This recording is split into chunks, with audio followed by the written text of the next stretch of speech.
Assalamualaikum warahmatullahi wabarakatuh. Video kali ini akan melanjutkan materi dari yang sebelumnya, yaitu tema 1 subtema 2 dengan materi manusia dan lingkungan. Nah, sekarang kita beralih pada salah satu contoh gambar ilustrasi, yaitu cover. Cover merupakan cerminan dari keseluruhan isi buku. Adapun bagian-bagian cover yaitu 1 bagian depan dan 2 bagian belakang. Sedangkan unsur-unsur yang terdapat pada sebuah cover antara lain 1. Terdapat judul dengan jenis huruf menarik dan mencolok. 2. Terdapat kalimat penjelas judul yang singkat dan mudah dipahami. 3. Terdapat nama penulis. 4. Terdapat identitas penerbit. 5. Menyertakan gambar yang menarik. Dan 6. Terdapat sinopsis buku di bagian belakang. Serta terdapat identitas buku pada punggung buku.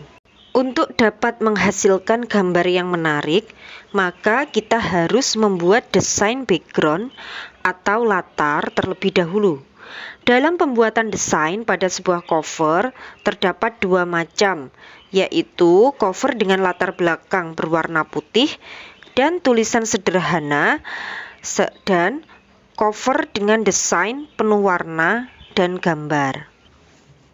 Materi selanjutnya yang akan kita pelajari adalah tentang peta. Ada peta persebaran kepadatan penduduk, ada pula peta persebaran suku di Indonesia, dan ada juga peta persebaran agama. Dari berbagai jenis peta tersebut, dapat ditarik kesimpulan bahwa Indonesia memiliki keanekaragaman suku dan budaya. Keanekaragaman tersebut biasanya dipengaruhi oleh kondisi alam yang sedang ditempatinya. Sedangkan kondisi alam itu bergantung pada iklimnya. Iklim adalah keadaan rata-rata cuaca pada suatu wilayah dalam jangka waktu yang relatif lama. Iklim yang dimiliki oleh Indonesia adalah iklim tropis. Adapun ciri-cirinya yaitu yang pertama suhu udara tinggi sepanjang tahun. Yang kedua, perbedaan antara suhu pada musim penghujan dengan musim kemarau tidak terlampau jauh. Lamanya siang dan malam hampir sama. Dengan adanya iklim tropis tersebut, akhirnya Indonesia memiliki keanekaragaman flora dan fauna.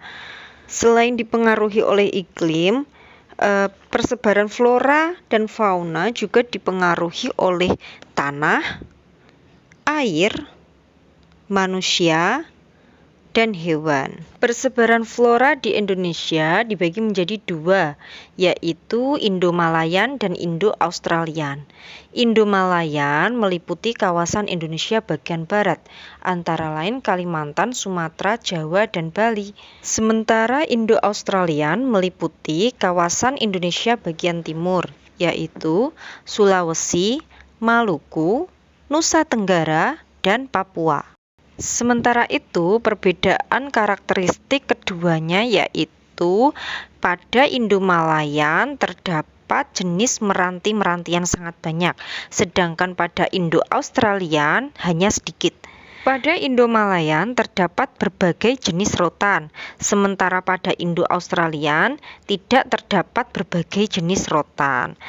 Pada Indo-Malayan tidak terdapat hutan kayu putih, sementara pada Indo-Australian terdapat hutan kayu putih.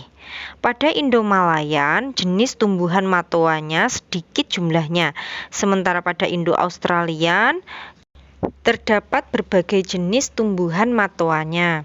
Kemudian pada Indo-Malayan terdapat jenis anggrek yang sedikit jumlahnya, sementara pada Indo-Australian terdapat jenis anggrek yang banyak.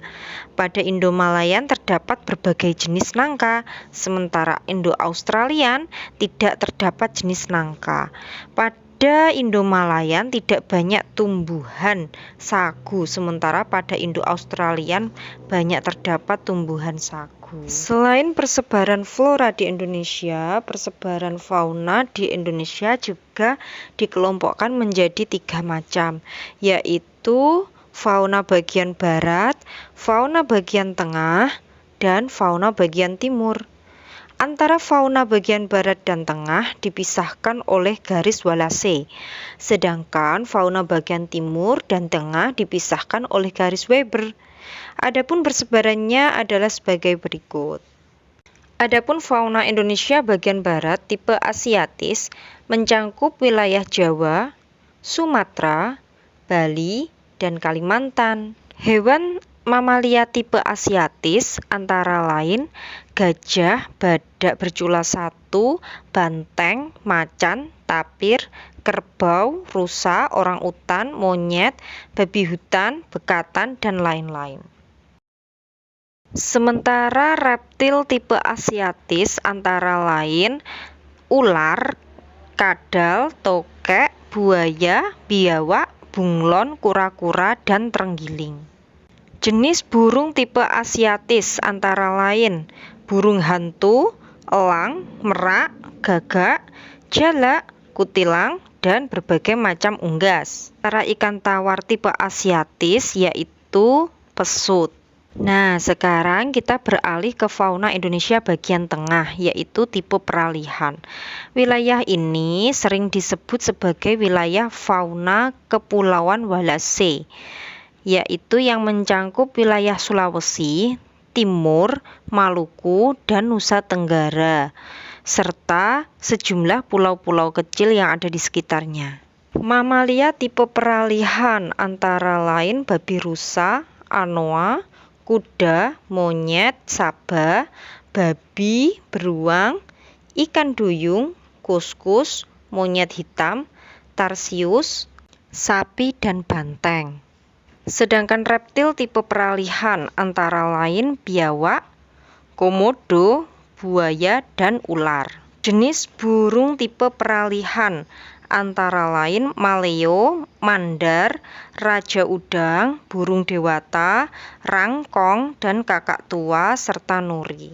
Pengelompokan yang ketiga yaitu fauna Indonesia bagian timur atau tipe Australik, mencangkup wilayah Halmahera, Papua, dan Kepulauan Aru. Mamalia yang banyak ditemui tipe Australik antara lain beruang, kanguru, walabi, landa irian, kuskus, kanguru, pohon, pemanjat bekatung, dan kelelawar. Sementara reptil tipe Australik antara lain ular, kadal, buaya, dan biawak.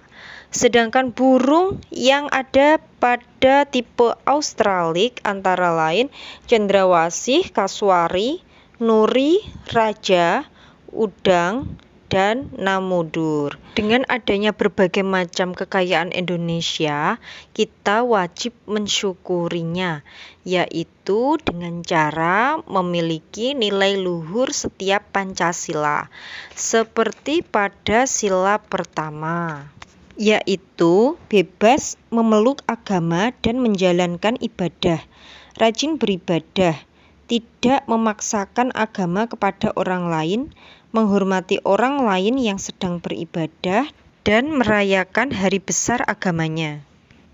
Sedangkan nilai luhur pada sila kedua antara lain berteman tanpa membeda-bedakan latar belakangnya, tidak berpihak sebelah dalam menyelesaikan masalah, dan menjenguk orang yang sakit, serta membantu orang lain yang kesusahan. Nilai luhur yang terkandung dalam sila ketiga antara lain gotong royong, bekerja kelompok, mempelajari kebudayaan dari daerah lain, mencintai kebudayaan asli daerah sendiri, mencintai produk-produk buatan dalam negeri. Sementara pada sila keempat, nilai-nilai yang terkandung di dalamnya antara lain pemilu, musyawarah untuk mufakat, pemilihan kepala desa, menghargai pendapat orang lain, tidak memaksakan kehendak dan pendapat kepada orang lain, melaksanakan keputusan bersama secara ikhlas dan bertanggung jawab.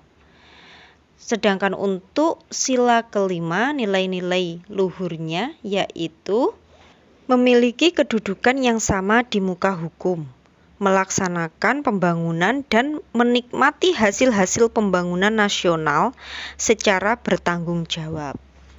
Selain nilai-nilai luhur dari Pancasila, kita juga akan mempelajari beberapa contoh perilaku yang tidak sesuai dengan nilai-nilai Pancasila.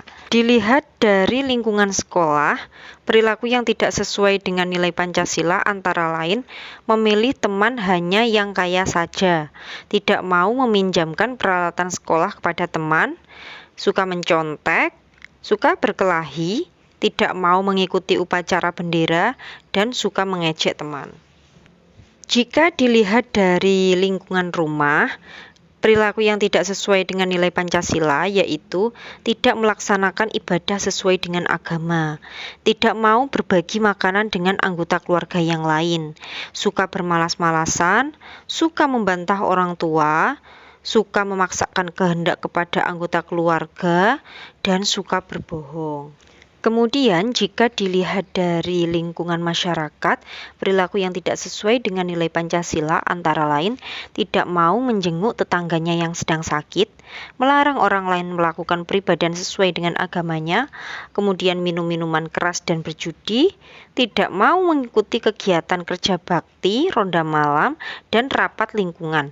Suka pamer kekayaan, suka mencuri, suka menganiaya teman, dan suka melakukan kekerasan. Nah, seperti itu ya materi kelas 5 tema 1 subtema 2. Semoga materi ini dapat bermanfaat untuk kalian ya. Sekian dulu, nantikan videonya yang selanjutnya ya. Wassalamualaikum warahmatullahi wabarakatuh.